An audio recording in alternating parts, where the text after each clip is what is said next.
Kamusta mga ma'am, mga sir? Shield here. Today ay magpapalit tayo nitong battery ng ating Suzuki Espresso na susi. Kasi minsan nagloloko na siya, hindi na siya gumagana minsan.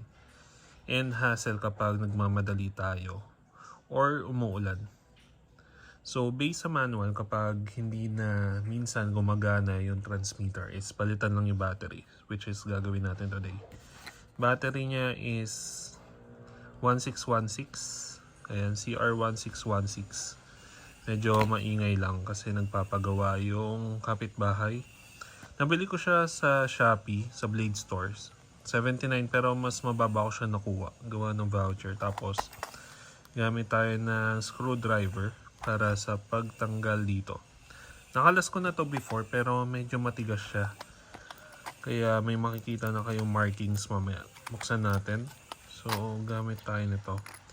Kung meron kayo nung screwdriver na malaki, as long as hindi sobrang taba. Kasi pag sobrang taba, possible bumilog yung screw. Pwede niyo namang gamitin. Pero kung wala, lalagay ko dito sa video yung links sa dalawang to.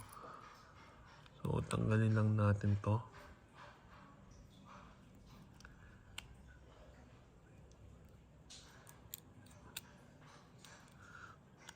Nung first time ko to kinalas dati, sinilip ko lang kasi yung loob.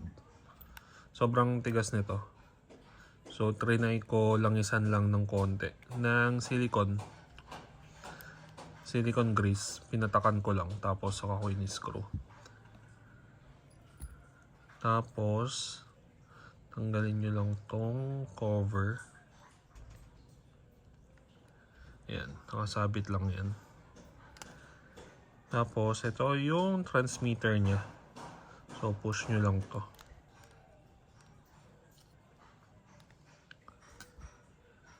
Ito yung transmitter niya, nasa loob nito.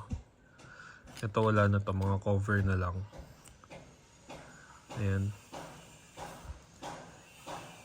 Ito yung matigas na isa pang sinasabi ko. Hindi ganun halata pero may markings na yan. Ayan. Hindi ko sure kung halata. So matigas yan kapag idadaliri nyo ganyan. Pwede siya kung kaya nyo. Pero sa akin masakit sa kuko eh. Ginagawa ko ngayon, kuha ko nitong pinakamanipis na flat. Tapos saka ko tutuklapin. Ito yung papang push ko. Ayan, nakita nyo, bumubuka na siya konti. Ayan. Ay, bumalik.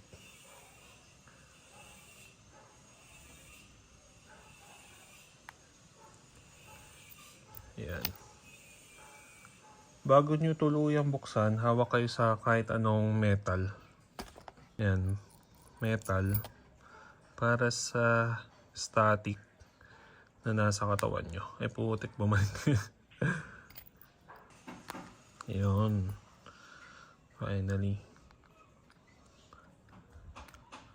Tapos, ayan. Dahan-dahan lang sa buka kasi may rubber yan. Ayan. Para hindi pasukan basta-basta. Tapos, ito yung battery.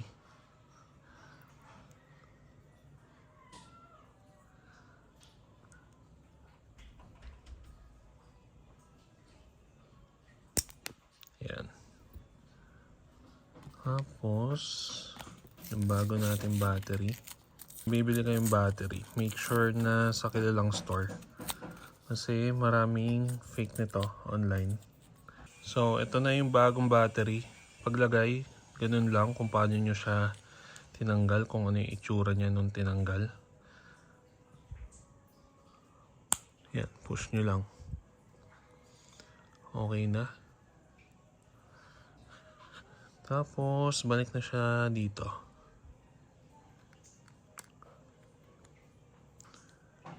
Ang gawin nyo, unahin nyo yung dito. Yung kabilang side, ito yung tinuklap natin kanina. Unahin nyo sa kabilang side.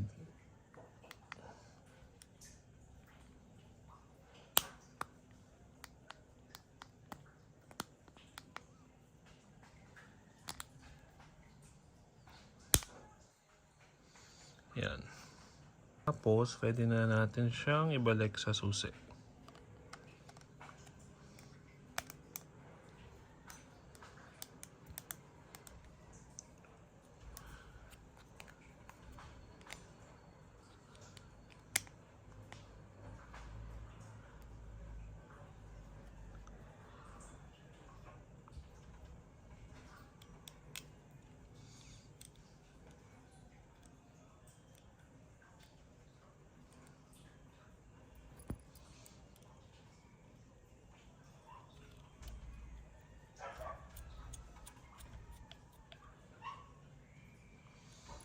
All goods na. So, testingin na lang natin pero hanggang dito na mga ma'am, mga sir. Drive safe and peace.